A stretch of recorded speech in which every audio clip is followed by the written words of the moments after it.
So I am thrilled to be presenting another roundtable. This one, a water regulatory update for summer of 2021. And I want to start out by sharing our panel with everybody. So I'll start with myself. I'm Christine Gonzalez, Senior Project Manager and Storage Tank Queen here at Entech Engineering, and I'll be the moderator today. My colleague, Rob Horvat, he's the Regional Director of Entech's Pittsburgh office, has 27 years of experience in water and wastewater engineering and municipal engineering. And he's been on, what, 4 or 5 panels maybe, Rob? At least 4. This might be I think this might be my 5th. Okay, yeah, so he's a veteran. Tori Morgan, she is celebrating her 1-year anniversary with Entech as a compliance coordinator, senior project manager, and she has 30 years of experience. And one reason our roundtables are so much fun is because we bring in industry experts, our friends in the field, people who also know what's going on, so we can all pick each other's brains, questions, and problems. So Kevin Morley is returning. He's a manager with the Federal Relations with the American Water Works Association, so that's AWWA. Kevin has 20 years of experience in environmental policy. And if you come to the Southeast Regional AWWA events, you know the next 2 ladies very, very well, because they're always giving us updates on rules, regs, compliance, that sort of thing. So Patti K, is it Wisniewski? Patti K. Wisniewski. Wisniewski, yes. And I'm Polish too, so I have to make sure I know how to say that correctly. Patti K is, let me see if I got your title right, drinking water, security, preparedness, and something else. Resilience. Thank you, resilience coordinator. So she's with EPA Region 3, and she's been at this, was it 44 years? Yeah, well, I've been with the agency longer than but 30, at least 35. Okay, excellent. And finally, Serena DiMagno with Spot Stevens and McCoy. She's a senior environmental consultant. And oh my God, Serena, I guess you started when you were 10 or something, because you've been doing this for 46 years, which is amazing. So I love it. So that's our panelists. And that's okay. Counting. Well, as I mentioned, this roundtable is all about our audience. We want to know your concerns. We want to know what you're thinking, what you're struggling with. So I'd like to throw a poll out to our audience right now. I'm going to launch the polling. I'll give you about a minute or so. And here are 1, 2, 3, 4, 5, 6, 7 different items. And we'd like to get feedback from the audience on what are your biggest concerns. So like pick the top two that you're concerned with, because that will help focus our conversation today. And then the last, whatever gets the lowest amounts at the end, we'll do a lightning round the last 5 minutes or so, and just touch on those different topics. So I'll give you another 10 seconds or so out there in the audience. But it'll be interesting. We did the same roundtable back in the fall and had a sort of a ranking then. And I'm very curious to see if concerns have changed over the past 6 months, or I guess past 9 months or so. Okay, so another couple seconds and I will end the polling. And then I'll share it with everybody. So end polling, share results. Okay, so it looks like, oh, that's very interesting. The lead and copper rule, that was #1 back in the fall as well. I actually put it down lower on the list, like trying to trick people. Well, actually, it was really to see, is this truly a concern of yours? So the lead and copper rule, #2 looks like PFAS. And #3 is that, a tie with cybersecurity and the proposed Pennsylvania Senate bill. 597, excellent. Okay, yeah, so this really helps us, so thank you, audience. And panel, let's get to it. Well, first of all, reminder to the audience, any questions, use the Q&A button, submit them throughout. But #1 was the lead and copper rule. So, who wants to get started? What's going on with that? What's the latest? I think I heard there was some stuff on hold. So Patti K, you want to kick things off? Well, I'll just briefly give background on where we are right now. Even though we finalized the rule with the new administration, we paused the regulations and said, we really want to do another look at this rule. We want to hear from more people. So we're doing, we've done some engagements with communities. We'll do a total of 10. We've met with folks, around the country to hear their concerns. Not just the water systems, but we're hearing from the public about their concerns about lead, particularly lead service lines. So even though there's a delay in implementation of this rule, that doesn't necessarily rule out whether or not there will be future changes. So we really need to go through these listening sessions and stay tuned. If you aren't able to attend a listening session, you can still comment to EPA via our website on the lead and copper rule revisions. So maybe others want to talk about some specifics in the rule, but like I said, it remains to be seen what might change. I suspect we will see changes, but more than likely, the inventory of lead service lines is still going to be a requirement. I just don't see that one going away, but we really do want input from folks, especially the water suppliers, when it comes to implementation of this rule. It's complicated. It's a big rule. Tell us what you want us to do about the rule. Yeah, okay. It's not going to go away, but tell us what you'd like us to do. Okay, Tori? So Patti K, that's thank you. I think that's great. And I think one of the things that we've been trying to emphasize to anybody who's been asking us as far as guidance is, the rule and some of the dates are a bit of a moving target because of some of the legislation discussions, things like that. But in the end, and correct me if I'm wrong, the basic structure, like the lead service line inventory and replacement plan, those things aren't going to go away. So the suggestion is still get to work on it now. Don't keep waiting for the rule to change, because at the end of the day, it's still going to happen. There may be a shift in those dates slightly, because I know we went originally from, I forget what the first date was, then we went to September of 2024. Now we're looking at October 16th of 2024 for the lead service line inventory completion and the replacement plan. So we're still telling people and guiding people in the direction, start getting that information ready. Be prepared, because it may seem like a long time. 3 years seems like a long time, but if you don't have anything or you don't know what you have, it could go by in the blink of an eye. So we've really been suggesting to people to start working on it as soon as possible. Rob? Well, and the other thing with that goes, we've had a couple opportunities for funding that have come through, and the folks who have their inventory kind of sorted out and they have a sense of where they are, those are the clients we can help as far as going after funding for some of these projects. And I think when you step back from this thing, you take it as a whole, I think it's really intimidating for a lot of systems. But I think the most, again, everybody keeps driving this inventory. Well, until you step back from it and look and see, not only what you have in your archive files, but also what you have in your manpower files. What do your operators know? What do your crews know? Until you start sitting down and sorting this stuff out, you're flying blind. So this could be a huge undertaking for some systems, and this may not be such a huge undertaking for other systems. And it all depends on kind of what their starting point is. And, pushing this to 2024, I mean, it's a little bit of a reprieve, but it's not that much of a reprieve. Like, you need to get going on it, take a look at what you have and start pulling it together and getting your head wrapped around the scope of the problem in each individual system. Okay, comment from Jason Daly out there in the audience. It seems like the states are making their own more detailed inventory requirements. Do we have any idea where Pennsylvania will be on this?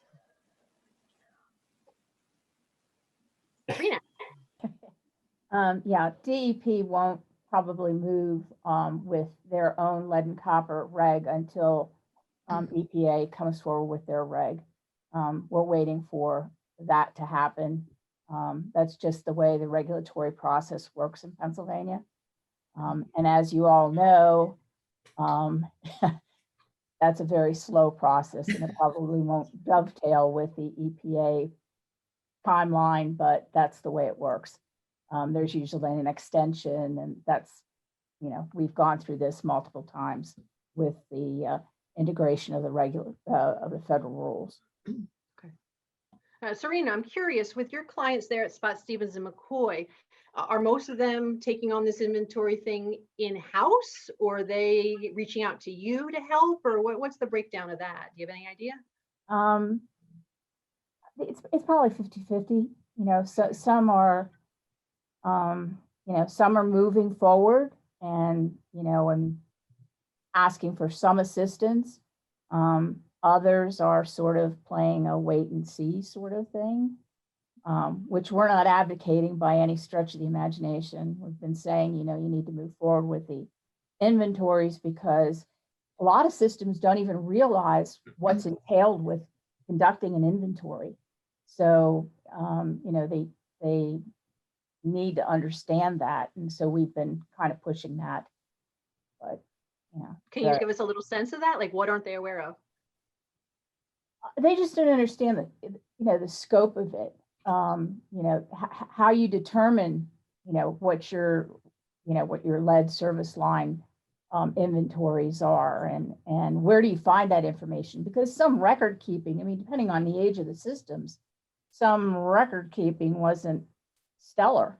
So, you know, how it's a question of how you're going to actually assess whether or not you have those lead service lines. Okay. Tori, you get a comment? Or other lead appurtenances. Tori? I wanted to kind of piggyback on what Rob said and a little bit about what Serena said as well.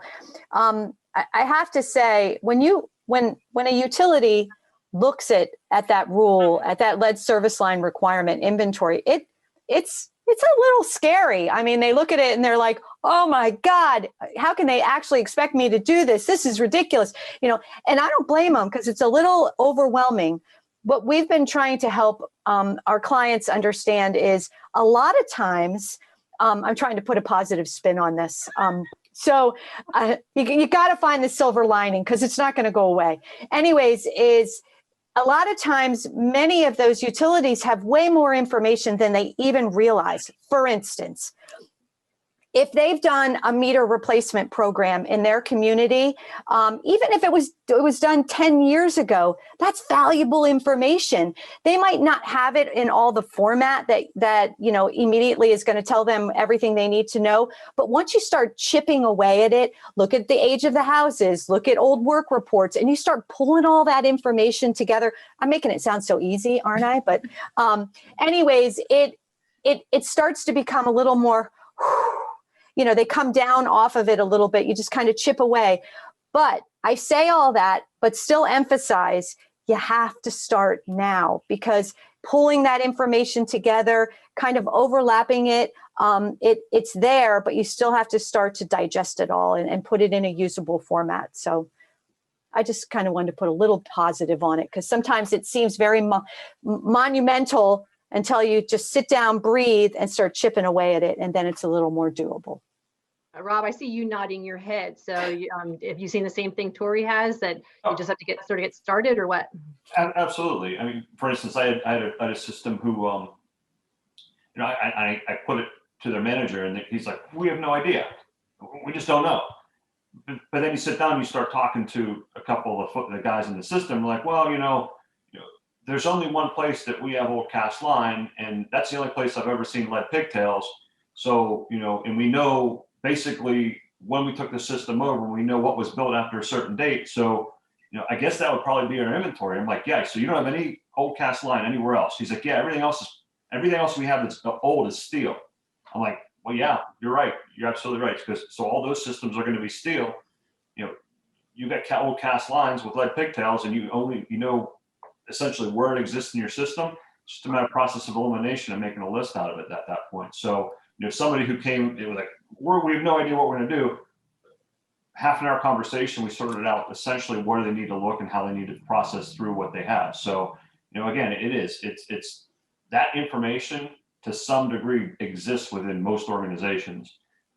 It's just a matter of sorting out who knows what and where the records are, if there are any, and making your best determination. So, okay. Kevin, from the AWWA's perspective, any comments on the lead and copper rule? What are you seeing?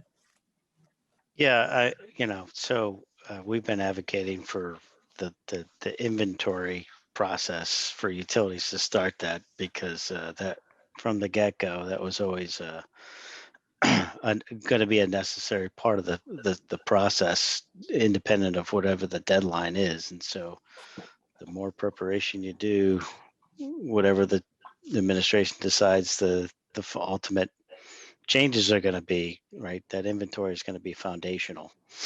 It's, are they going to expand the scope of what's captured in the inventory? Perhaps, but we know the fundamentals, as Rob was talking about, of the basic components that folks need to assess. And so it's really imperative for utilities to get out in front of it as soon as possible, so that they are positioned to deal with whatever tweaks the administration may make, or at least propose in this whatever they're going to do after this listening session. Let's say you've got a smaller system and you just don't know what you got out there. Is this as simple as an Excel spreadsheet? Something could you make it as simple as that to track, properties, locations, and know what you got? I mean, that's what Greenville's doing. They took all the information they had, they put in an Excel spreadsheet.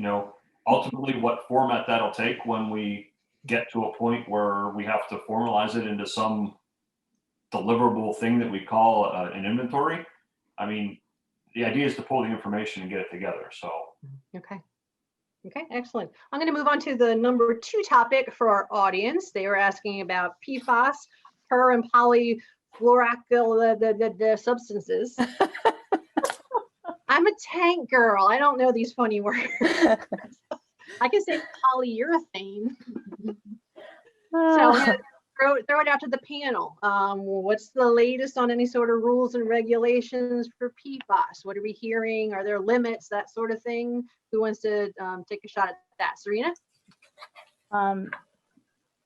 Earlier in June, DEP released the results of their sampling across the state.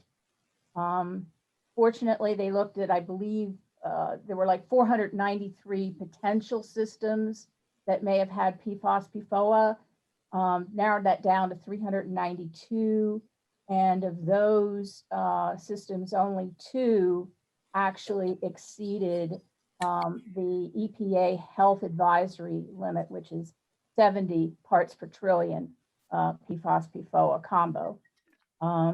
So given that information, they're moving forward with that inventory of information to develop, because if you remember how this all got kicked in the state of Pennsylvania, was it got attached as a rider to the annual budget bill, and the legislature tried to force DEP to develop a PFAS, PFOA MCL, and the department said, well, they needed to do some science. They've hired a toxicologist.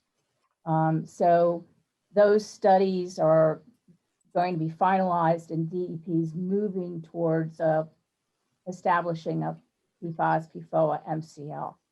But that's a bit down the line yet. But that's, if you're interested and want to see the data, and you can actually see the systems, you go to DEP's website, and there's a link to the PFAS site, and it's got everything you ever wanted to know about PFAS, PFOA in the state of Pennsylvania, and includes all the data from the DEP sampling analysis.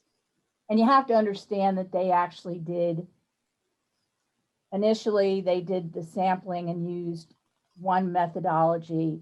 Then as it advanced, they began to use a different methodology that actually looks at more species of PFAS, PFOA. So just keep that in mind. But anything you want to know about the PFAS, PFOA is pretty much on that website. Okay, excellent. Kevin, I see you had shared a couple things, some websites that actually I'll share with all the attendees. I'll send an email out to everyone after this with any of this data and website stuff we talk about. I'll make sure everyone gets it. So what are these 2 websites you gave us, Kevin?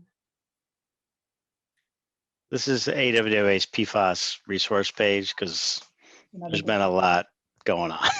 Serena. That's another good one. So, we've had legislative stuff, and then we've got activity under the Safe Drinking Water Act, and there's discussion. Well, there's also activity under TSCA, the Toxic Substance Control Act, about record keeping for PFAS and significant new use. And I'm not sure we're totally satisfied with the scope, but it's a starting point to kind of define stuff. I think the thing that's sort of kind of lingering on the table, and I apologize, I was out here this past week, so not totally tuned into the current machinations on the Hill, but there's been, I'm sure you have heard, discussions about designating PFAS as a hazardous substance, which solves part of the problem in putting the burden on the disposer for taking responsibility for the waste, but then at the same time on a waste management side for a utility, whether it's your filters and your biosolids and stuff like that. Now you've got a concentrated waste that's now potentially designated as hazardous, which creates a problem. Where do I put this down now, right? And so I'm not quite sure of the current status of that, but that's been floating around.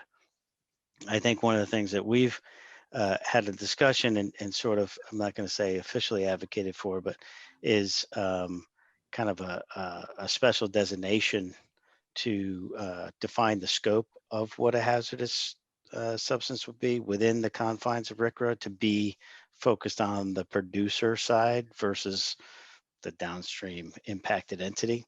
That gets a little more complicated, as you might imagine, from a regulatory and legislative package perspective. So those discussions are ongoing at the moment.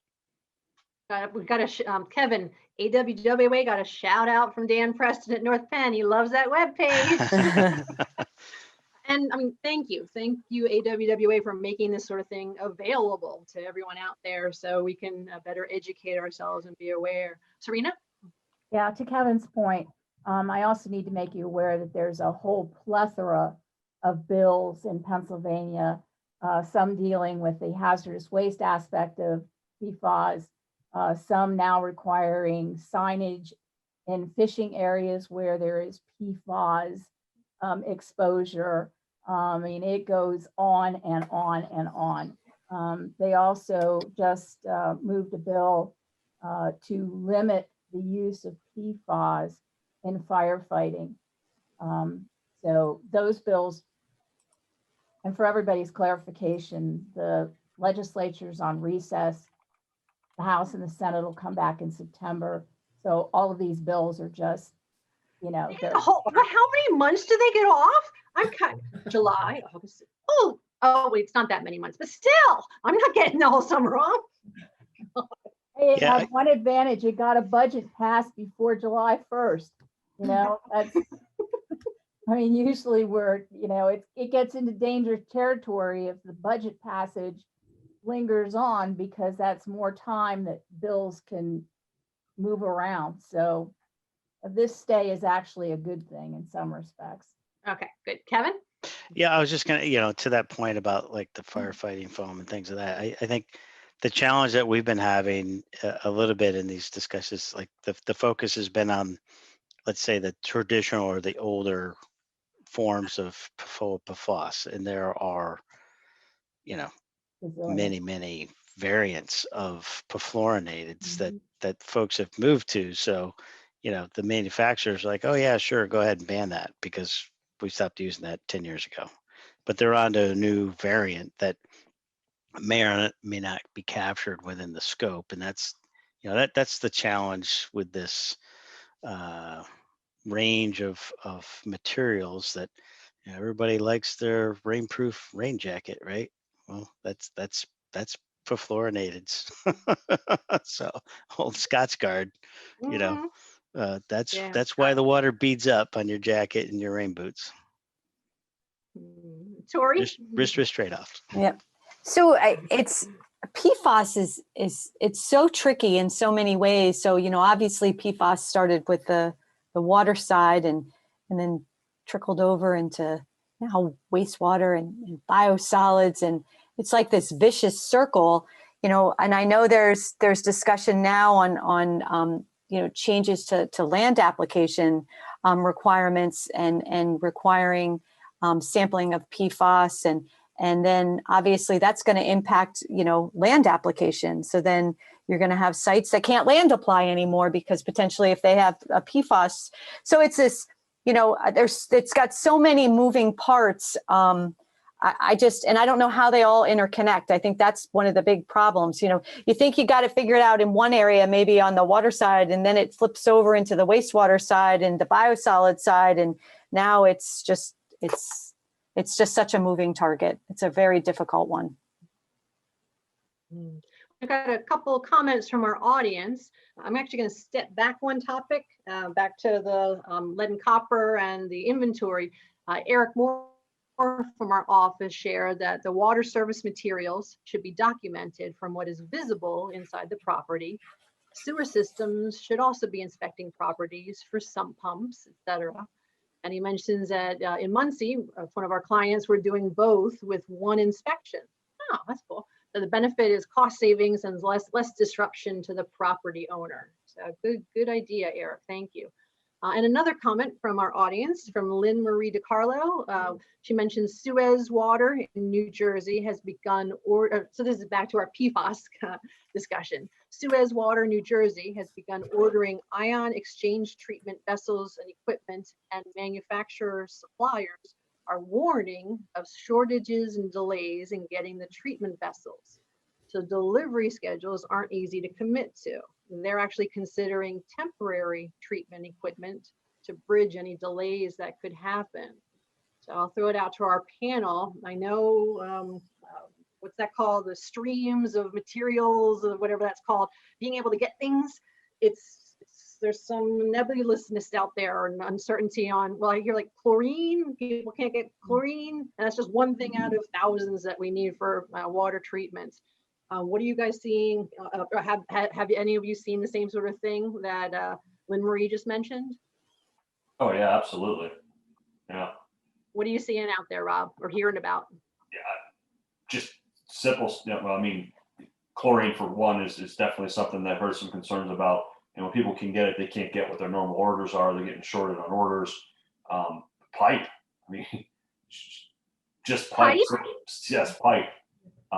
Huge backlogs on pipe deliveries. So I had a long conversation with a contractor yesterday, just exchanging horror stories on lead times for pipe and not being able to find pipe anywhere. So yeah, this is something that, you know, step back when it's like, yeah, it's got to shake itself out at some point.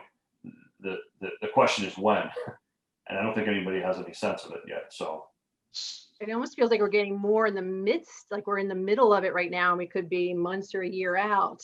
Kevin, did you have a comment? Yeah, this has been my nightmare for the last couple of weeks.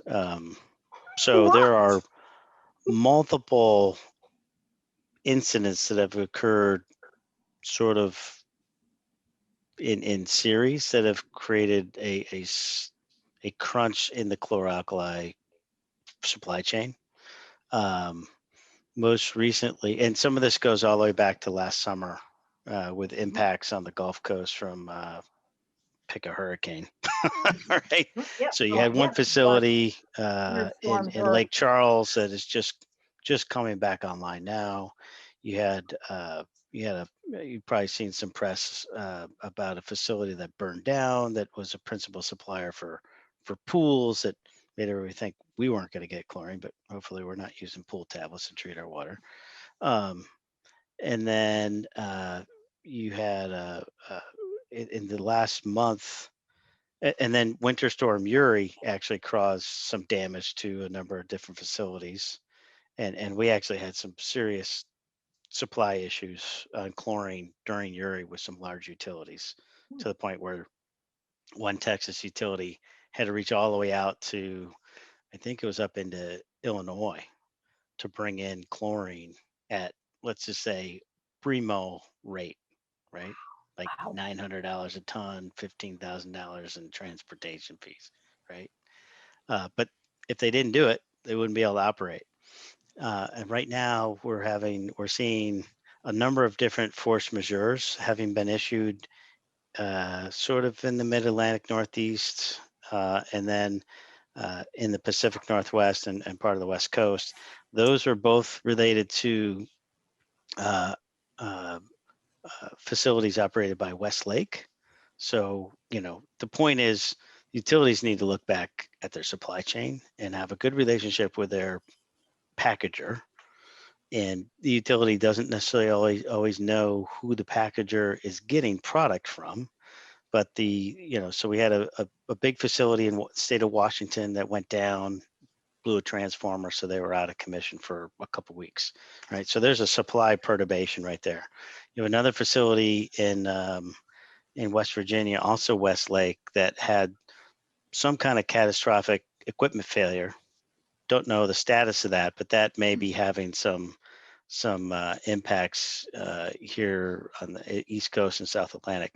Just talking with utilities this morning, part of the issue also that's compounding this is driver shortage, right? So literally, like whether it's Amazon or Chlorine, right? There's just long haul drivers during COVID are like, I ain't doing this anymore. I'm out.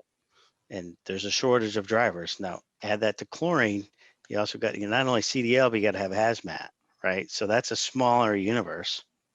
And so we have seen some issues with utilities not getting full delivery or partial delivery, which, if you need 10 tons, you need 10 tons because that's what you're going through. So we are working that issue very closely with EPA, DHS, and folks in the chemical sector. So I don't have much more. I think the issue in the Pacific Northwest, which obviously doesn't probably affect most of this audience, has beginning to relieve itself. I don't have total visibility here on some of the other operational perturbations, but all of that, right? Those same plants are the plants that produce the chlorine that make PVC. So pipe, plastic pipe depends on chlorine, and so that's why you're seeing, supply issues with that material. Okay, as excellent. well. And thanks for filling us in on all the different parts. Serena? Yeah, I just wanted to let you know that there was a webinar yesterday from EPA on the chlorine shortages. And so and you can access that if you go to EPA's website. They recorded it. It's available. It gives you real perspective, but it also tells you what to do if you are having an issue. There is, there are legal recourses, and EPA can assist you to do that. So that's part of that presentation. I won't go into the nuts and bolts of that, but it's in that presentation. Like Serena, you're one question ahead of me. I was going to say, what if you have a problem? Okay, so we just watch the video and then we'll know. Yeah, I mean, it's all spelled out there, the time frame and, what's covered, what's not covered, how you go about the process. Okay. And it basically itemizes where there's a fall down in this supply chain. Okay, Patti K? So Kevin did a really nice job of summarizing the issues. That's what the webinar covers. And Serena did a really nice job as well.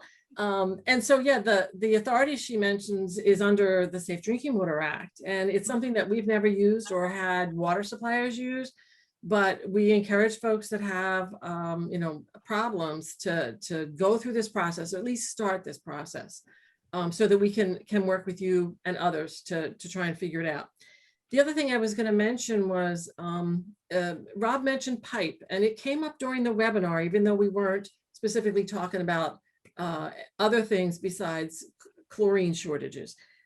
So we would like to know more about where those shortages and what those shortages are. So I know, Christine, you're going to share our email addresses. So if folks have experienced this, we'd love to know more details.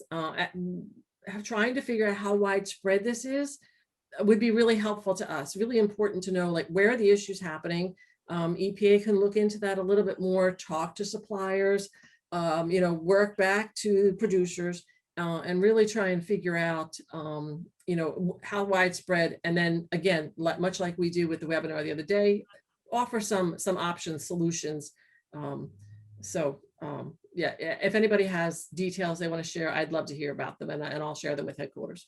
Excellent, cool. Yeah, if what I could just piggyback on the request for information. So we as Patti Kate, we've had some, or the agency's had some really good discussions with the chemical sector. And obviously there's market sensitivities associated with that. But, what we don't have is a feedback loop, right? They're telling us that they're prioritizing chemical deliveries to water systems. I don't know that unless a utility tells me that.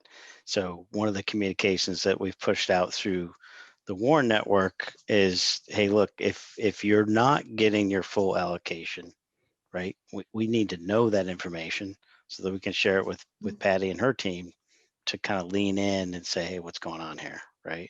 And part of that is also so where's your tipping point? Are you 5 days out? Are you 15 days out? Like when does this become painful? Because knowing that helps us put leverage on the conversation. Yeah, so all the panelists all the attendees, as I said, we'll be sharing these web links with you, and also everyone on the panel, I'll share their email addresses with all the attendees afterwards. And so yeah, definitely let people know about the shortages and that tipping point that you're seeing. So Tori. So Patti K, so if we had somebody ask us, a client, anybody for that matter, if they had an issue or concern on getting chlorine, we would direct them to your office. We would direct them to the website. What would be the suggestion? Start with the primacy agency always, okay. Because the concern I would have is if they're actually going to run out, they need to talk to the state about what does that mean. Does it mean they're going to trigger boil water advisory? What are their options for other treatment chemicals? Is there an option for them to switch something, and because there's something else available? So talk to the primacy agency, because you should never switch, never change what you're using. You don't want to violate your permits without getting permission. So talk to the primacy agency. And then we do have a supply chain webinar. I'll make sure that Christine has that link. And that's going to lay out the process. It's also the link where you'll find the recording that Kevin and Serena were mentioning. The process for starting to fill out an application under the Safe Drinking Water Act. And that would reach headquarters to begin working with others to look into the problem a little bit more. So if it's an urgent thing, this Safe Drinking Water Act process is going to take too long. Urgent, go to the state primacy agency, start there. Yeah. They'll report to us. They'll keep in touch with us. We'll make sure that we elevate issues. Yeah. Thank you. Excellent question. I want to keep moving through the concerns for our audience. So ranked number 3, we had 2 things. Let's start with cybersecurity. The whole thing with Colonial Pipeline and ransoms, and then water and wastewater plants throughout the country being hacked. Kevin, you want to speak to that? What do you see going on out there? Oh, I'm reading about a hack of the Washington Suburban Sanitary Commission right now. When did so it actually happen? happened back in May, but they put out a pretty impressive advisory to their public and in general. And they basically told the bad actors to go pound sand, more or less, which I loved. But the point is, we have had a number of incidents just in less, we're technically we're in the 7th month, but really in 6 months. So we had Oldsmar, which is in Tampa, Florida, small utility, Super Bowl weekend, get hacked, right? They try to manipulate sodium hydroxide feed. The operator just happened to be on the screen. That is not a security strategy, people, right? Very poor, password control and network configuration. Then we learned in March that in 2019, a small utility in Kansas had been hacked by a disgruntled employee. Why? Because they didn't revoke his credentials when he was terminated. So he came back in and literally shut the plant off, right? But, from the policy geeky side, I believe, Patty K, this is the first prosecution under the tampering clause of the Safe Drinking Water Act. So I'm kind of happy about that part of it. And then, there's been any number of other incidents. If we get the one that I just revealed today, there was one. There's been others in Pennsylvania that I don't have all the details on, but the point is, if you have any type of computer that runs your system, you need to pay attention very closely. And obviously, I'm going to advocate for the use of the AWWA guidance and tool. It's totally free, super easy, happy to help you. But not unlike the lead service line inventory, you need to do something right now. This is the most acute risk to any water operator out there, whether you're on the wastewater side, the drinking water side, reuse, stormwater, whatever. Critical infrastructure is being targeted. And here we go. And I just got an email from the Department of Homeland Security about a brute force attack campaign being propagated by our friends in Russia. So wow, it's like cutting edge. yes, campaign uses some kind of brute force attack to attack the enterprise and cloud environments of government and private sector targets worldwide. After obtaining credentials, they use the known vulnerabilities for further network access and remote code execution and lateral movement within your networks. So this is very, very real. This is the #1 national security risk that we are facing, and it is escalating. This is the new Cold War. Okay. Now, Rob, I'm curious, what are you hearing out there from our clients? Are they aware of this huge risk? Are they doing anything? Are they hoping it just doesn't hit them? What are you hearing out there? Yeah, I mean, they're becoming painfully aware of these issues. Unfortunately, a lot of them are learning because bad things are happening. We had a supplier or a supplier's email spoofed, where somebody came in and sent an email spoofing one of their suppliers. So somebody had gained access to their email. It was rather elaborate, actually. They pretended to be one of their contractors and suppliers and sent an email requesting payment. Mm-hmm. And the email looked exactly like they had details of the job that they had pulled from it. So somebody was reading it and set a request for payment, and they had stroked the check. It was going. It was being sent, and the contractor just happened to call him and he's like, "Hey, I got your email. That check will go out in the mail today." And he's like, "I didn't ask for a check," and if that hadn't just happened, they would have sent it out. So even something like that is happening to these guys. It's crazy. You mentioned the case with the gentleman who didn't have his credentials revoked. Just had a situation this past week where an email was sent where a former employee was dismissed, and he wrote an email to basically the leadership chain saying, "Hey, can somebody take me off the call list? I'm still getting calls." He hasn't been an employee for 2 or 3 months now. And my understanding is he also had checked his credentials and he still had them. So, this stuff happens and people need to be aware of it. I agree 100%. There's a Homeland Security EPA bulletin that comes out. I don't know if it's weekly or monthly, that details some of the stuff that's happening, and it's terrifying.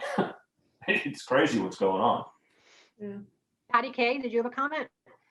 So EPA has a resource page as well related to cybersecurity actions that systems could take. And I agree with everything that Kevin mentioned, but I want to stress also billing at utilities. When you have online billing, that is subject to hacking as well. And then you potentially could release personal information about your customers, maybe credit card information, things that they don't want to have released. And then you've got, a confidence problem with your customers. So, and you might not be, if your system's down, you're not going to be able to be collecting on water bills and some delay with the revenue. So pay attention to billing, and your billing should never be connected with other SCADA and operational systems. Keep them separate. It's just a simple thing so that if they get into one, they can't get into both. Yeah. Excellent advice. So Tori? again, another link I'll share with you. Excellent. Great. So this is kind of a question to Kevin and Patty Kay, and then a statement. So with all of the focuses on cybersecurity and the importance and the emphasis on it, I also want to mention with a lot of the grant and funding and CARES Act, a lot of the monies that are out there, cybersecurity is part of it. So there is money out there for utilities to enhance their cybersecurity, and it's a very important thing to do. So my question though is, like, with the AWWA requirements, certainly, do you believe that a lot of these maybe systems that might be lacking in cybersecurity will be addressed through some of the AWWA requirements to update their risk and resilience and all of that? Do you believe that's going to help this issue, or yay, nay? Well, I want to believe a lot, Tori. I really want to believe. However, some of you may have seen the survey results that we released a few weeks ago. It was a snapshot of the sector that what's called the Water Sector Coordinating Council developed. I will say there's lots of room for opportunity for improvement. Okay, it doesn't mean there's a lot of good action going on, but there's a lot of activity that needs to occur. And I think, amongst other things, especially for drinking water systems that just have now, as of yesterday, small systems were supposed to have certified. Cyber was part of that assessment. Ideally, they've done a reasonable assessment of what those vulnerabilities are, and the ERP provision explicitly creates a mandatory duty to act. Right? Yep. The utility shall have policies, plans, and procedures that, amongst other things, address cybersecurity. So wherever you found over here, you need to deal with it here. Right. Whatever that timeline is, and between the resources that we've produced and the Water ISAC and EPA and others, there's really no reason for anybody to not be doing something. And some of this is like low-hanging fruit, right? Basic blocking and tackling, right? And a number of these incidents are not sophisticated. I mean, the SolarWinds incident, that was a very elegant attack. I mean, that was really sophisticated. All this other stuff, Rob and I just talked about one where credentials weren't revoked. I mean, that's 101 stuff. That's just no excuse for that.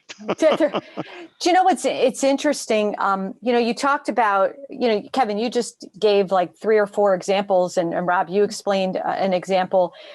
Honestly, I think that kind of information hits home to people way more than sending them, why is it important to have different things? Like, if it's just generalized, sometimes it doesn't register. But when you give an example of what happens somewhere else, and somebody says, oh my God, that's me. I mean, that's the same thing that could happen to me. I think it resonates with people more. So I wonder if these, because I know you guys put out reports every once in a while. I know I've posted a few things that I can that are postable to give real examples of what can happen. I think that might be another way to pass along some. Yeah, I mean, that's the focus of our training. We try to lay in actual real cases, unfortunately. But that's also to your point. I think part of the abstraction of this is that it's not reported. And, we have legislation moving around on the Hill right now about reporting. One is to help awareness. The other is to help our federal partners understand what the heck's happening so that they can, become a more active defender of our national assets. For sure. It's a little creepy, but we won't go down that rabbit hole. Okay, excellent. I'm going to take a quick pause right now, and my panel doesn't know this is coming, but we're going to play a little game I'm calling Who's All Wet? Where's the large? Oh, I know. Posing this question to our panel, but also the audience will have a chance to chime in. So the question is, where is the world's largest swimming pool? stop share. So I'm going to go around our panel. So Tori, what is your guess? Or do Dubai, you know? Dubai, Where? Oh, Dubai, Dubai. Okay. Dubai. Okay. And Ra, where do you think the world's largest swimming pool is? I wouldn't have the slightest idea. Brian Killian's backyard.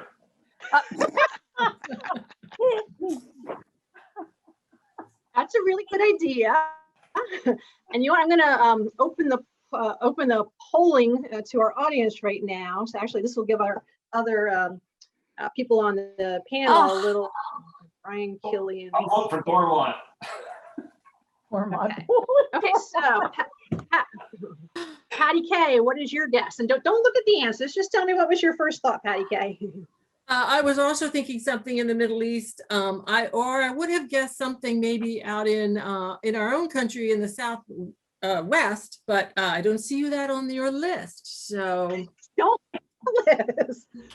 So okay, your Middle East. You want to go with the Middle East then? Yeah, that was gonna be my thought too. Kevin, what's your guess? No, is that Great Wolf Lodge there in Allegheny County or something?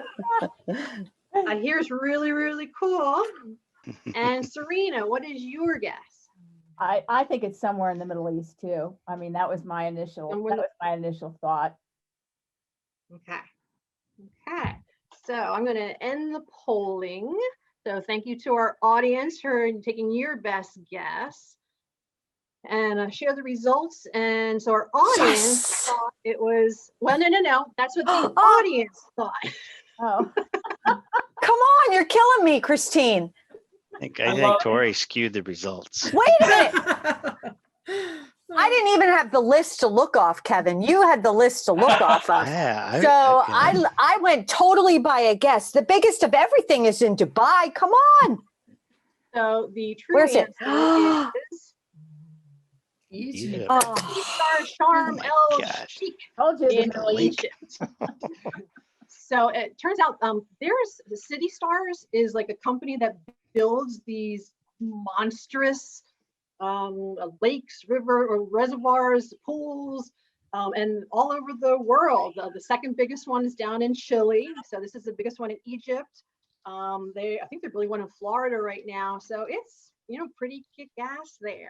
How do you clean that? Like, what do you have, like a pool, like vacuum cleaner? Like, what does that look like? I'm thinking, since we're all such water geeks, let's do an AWWA field trip. That's right. Kevin, you can set that up. I can figure that out, right? Okay, well, thank you. I want to know if it's a saltwater pool. Well, they're not getting chlorine, Serena. That's for darn sure. Good point. So I see, let's see, what time is it? We've got about just over 15 minutes left. So I know there was a question from Pat Burke. Moving on to another topic. So best guesses from our panel. Where is the science leading the regs regarding, I'm guessing it's manganese, MN? Does it look like manganese will change to a primary contaminant? What SMCL, MCL, HAL is being considered, and when will the ruling come out? Serena, were you raising your hand?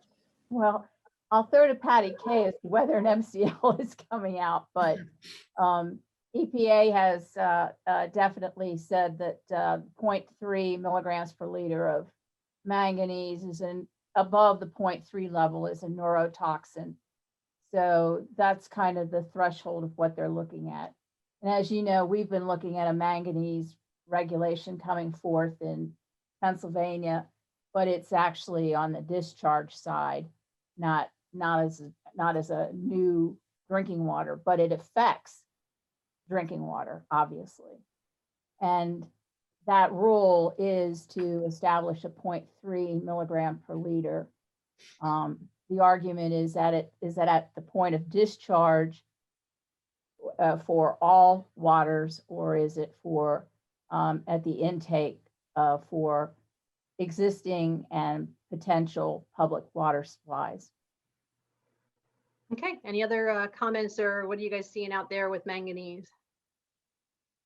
I agree with Serena. That's all I I've known about it. I've seen more on the discharge side. Obviously, that's where they're looking at. So Just so you know, that final rule is probably going to go to EQB in August.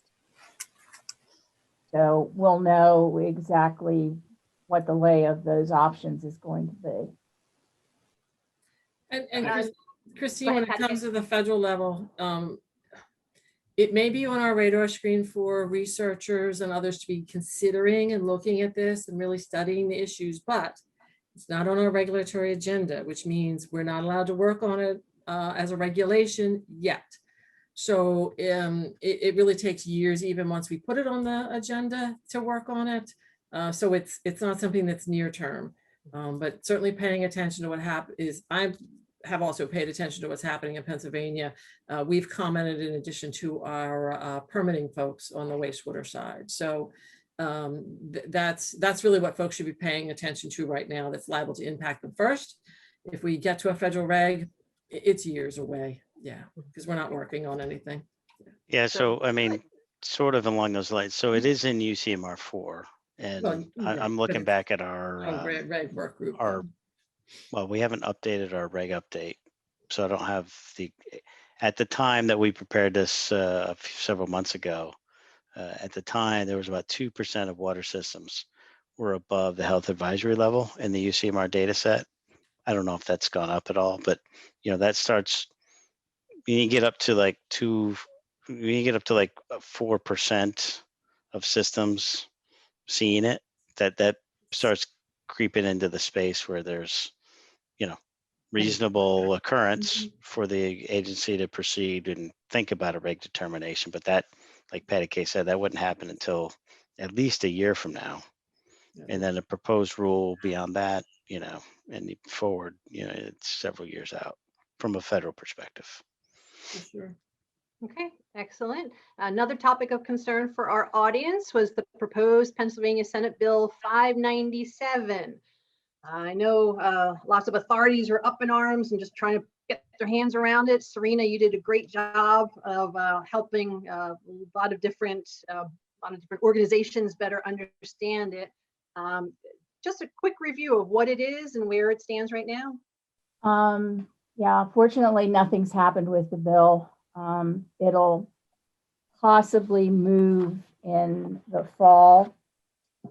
There's a lot of pushback, as you've alluded to, Christine. This has really got a lot of onerous requirements in this bill. Some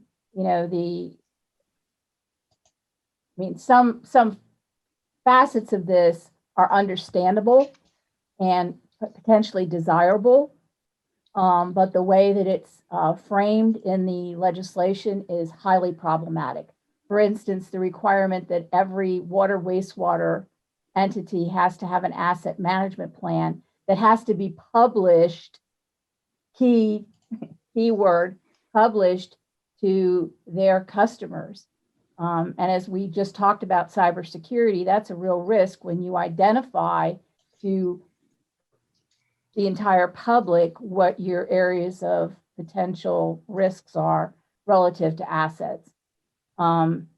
There's language in the bill that says you're going to use a standard recognized asset management plan process, and there's no such thing. There's no certification for asset management. So that's one thing. There's a requirement that an additional requirement to provide annual information to your customers. When we know that we've got the CCR, we know that that process is being updated. So,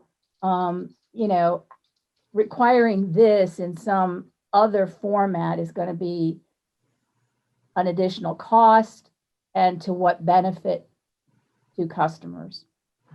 Let me think here, what else? I mean, it's just got a lot of, and I guess the most onerous part of this is if you fail to do any of this, you will come under the jurisdiction of the Public Utility Commission. Ouch. I think that's going to be, very difficult for the Public Utility Commission to undertake.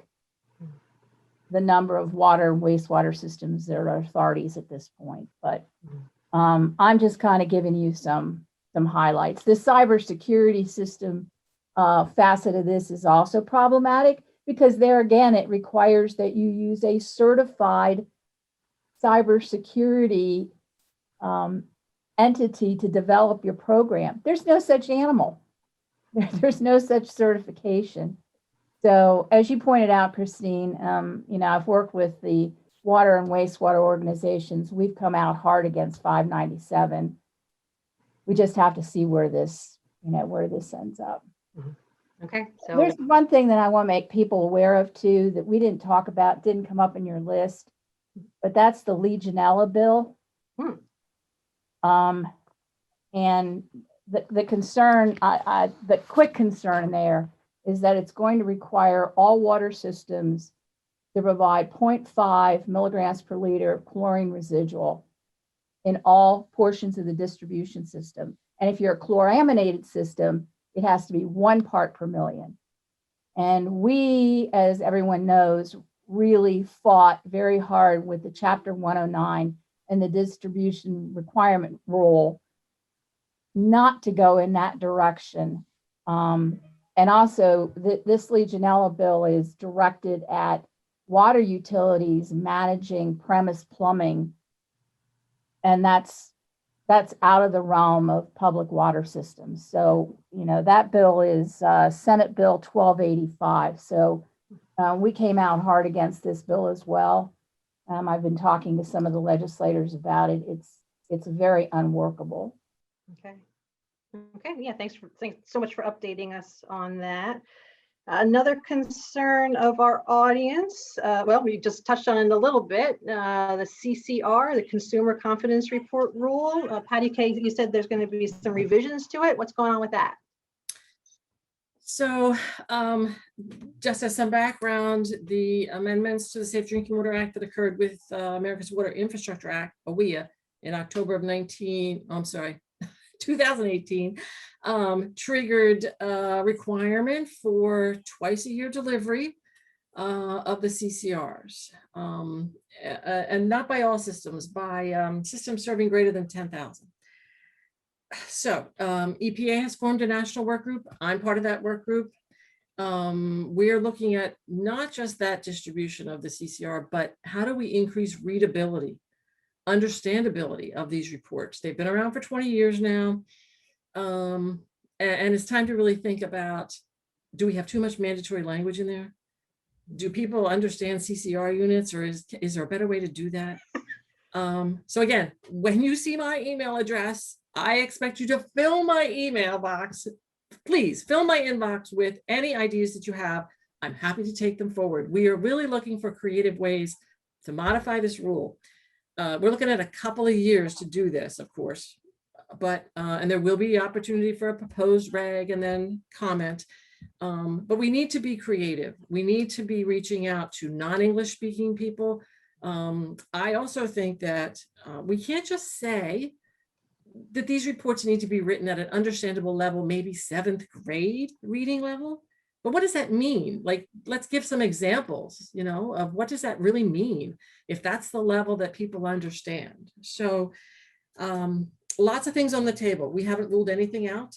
And we really, I think it's time to take another look at this rule, a hard look at it, and really improve them. I think they really did their job when they first came out, but I think people are just ignoring them after 20 years of seeing the same thing, the same report, the same format. I know when mine comes, what color it's going to be. It's either blue or it's green. Every other year they change the color of the paper. But what do people really want to know? And that's maybe how we should focus, and what the content of these reports. So I'd love to hear from folks. We know you've been doing them. What have you learned from your public that you can share with us, and I'll take it forward. Honestly, it sounds like it truly could be a marketing tool to share what you're doing and how great you are and how wonderful the water is, in addition to the stuff you have to have. But it starts with your customer. What are they most concerned about? What are they most curious about? What should they know? So we will do some listening sessions. We're going to do a webinar to kind of, explain what's on the table here. What are we going to do?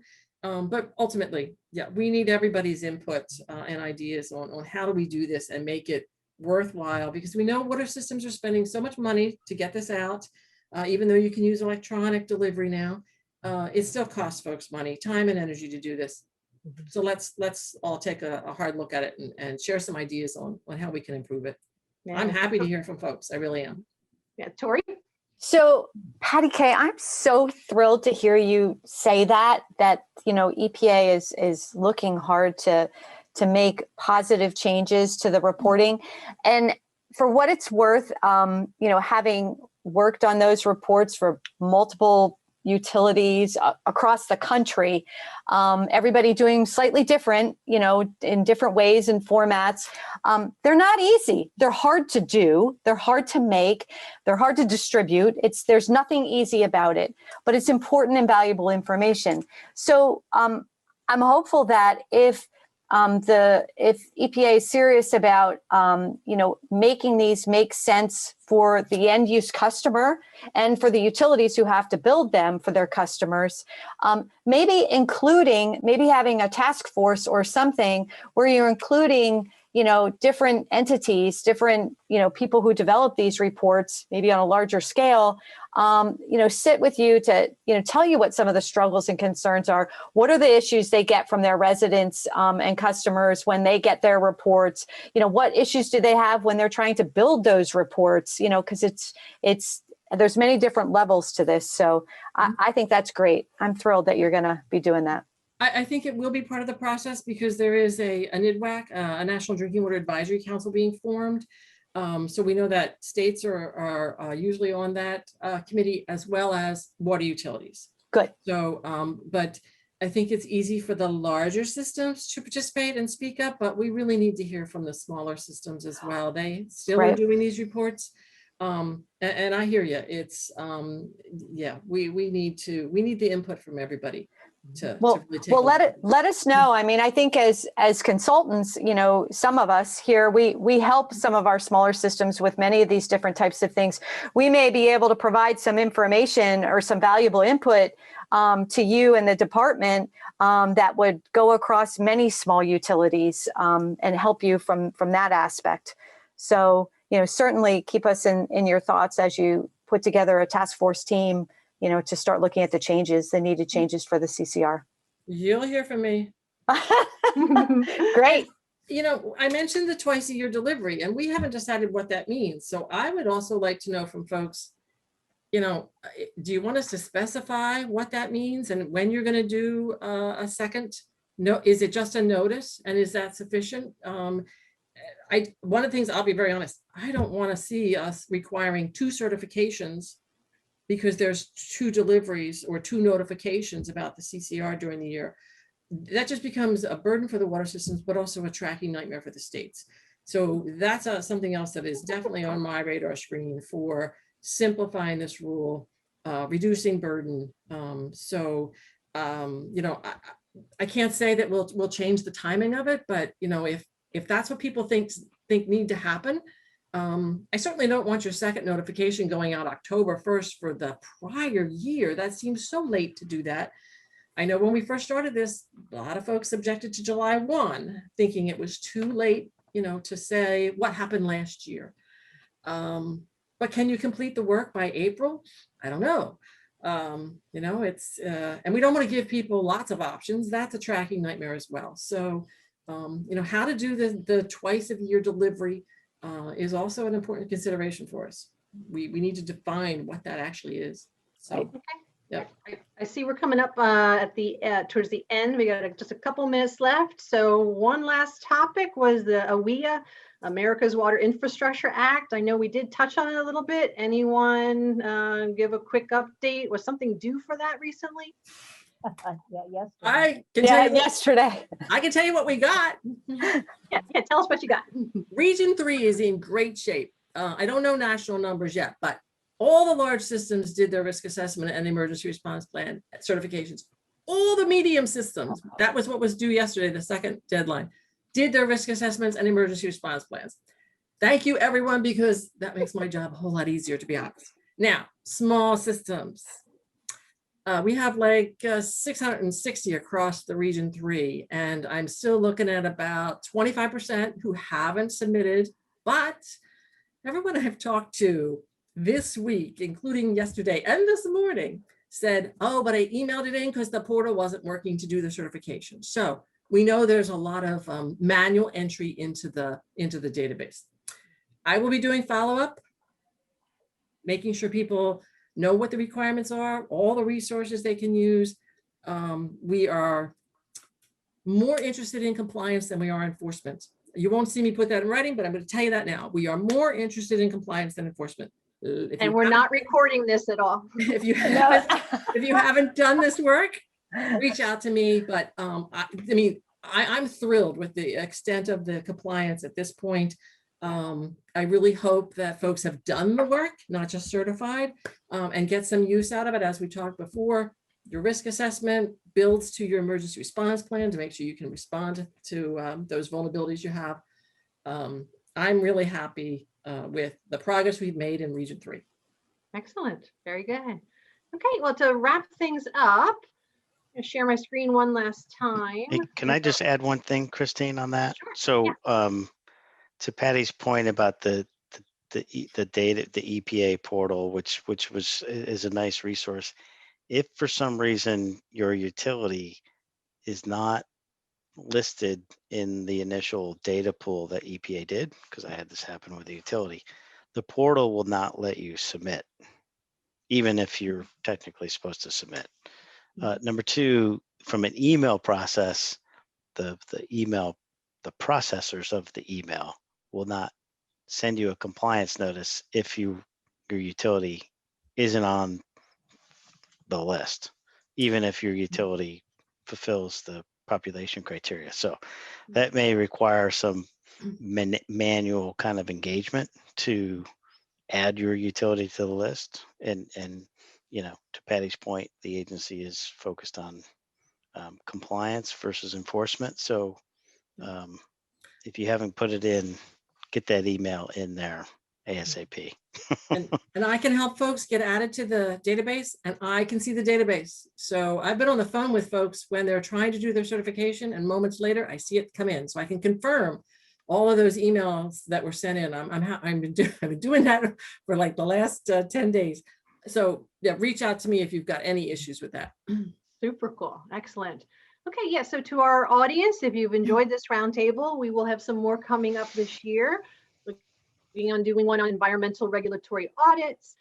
Everyone's favorite, a beer with an engineer, and you're encouraged to, imbibe yourself, whatever you like, back at home.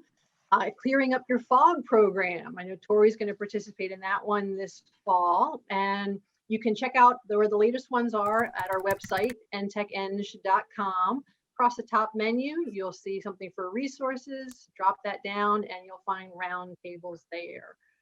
So huge thank you to my panel. I love you guys, Tori and Rob with Entech. And this was truly a dream team panel for me because Kevin Morley, you were phenomenal back in the fall. So happy to have you with AWWA back with us. Serena DiMagno with Patti and McCoy. Always enjoy hearing your perspective and getting information from you on what's going on. And Patti, you're phenomenal in helping us. You're a government agency and you're helping us. So I love you and the work that you do. So I don't want to hold up our audience, but to my panel, any final words of wisdom? I know one thing we didn't get to touch on, Tori, is when it comes to funding. You brought that up a couple times. Is there where can people go and find out what's going on with funding? Don't forget to visit the Cork on the Entech website. The Cork. Why? What is the Cork? What is the Cork? Can you tell this is scripted? Can you tell? The Cork. It's our virtual Cork board. It has any information you'd ever want to know about water, wastewater, funding opportunities. So please visit the Cork.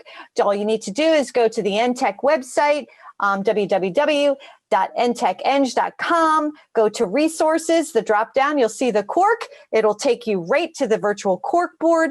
Many of the items we talked about today are on there, lots of funding opportunities. And I just made a couple notes as we went through our information today, and I'm going to add more stuff onto that board.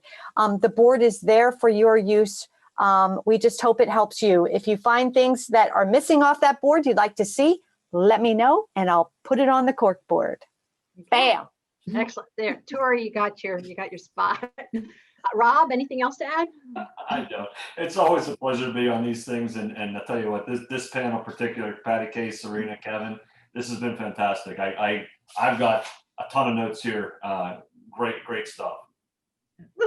Patti, Kay, anything to share with our audience? No, I was thrilled to participate today. I didn't know what to expect. I was worried I'd be on the hot seat. But you're right. I am here to help. Questions about anything. I may not always know the answer, but I can direct you to somebody else. I enjoyed this, Christine. Thanks for including me. Sure. Serena, anything to add? No, thank you. It was very much a pleasure to participate. Excellent. I was so happy to have you. And Kevin, anything from AWWA or your personal life you want to share? Oh, well, I survived a norovirus outbreak last week. Yay. And I was so happy that I didn't even have to ask the question if they tested the water, because I was like, they did it without asking. So anyway, Oh, God. there's the little things in life. And I didn't get Excellent. sick. So, Okay, but remember, so get that inventory in, do your cybersecurity assessment. very good tips. So huge thank you to our audience. We appreciate your input, your questions, your involvement in this. Huge thank you to my panelists. You guys are phenomenal.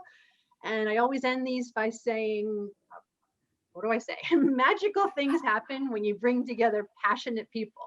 You guys are all clearly passionate about water. So keep it up. And I look forward to seeing you all soon and giving you a big hug. Bye, everybody. Bye, everyone. Thank you.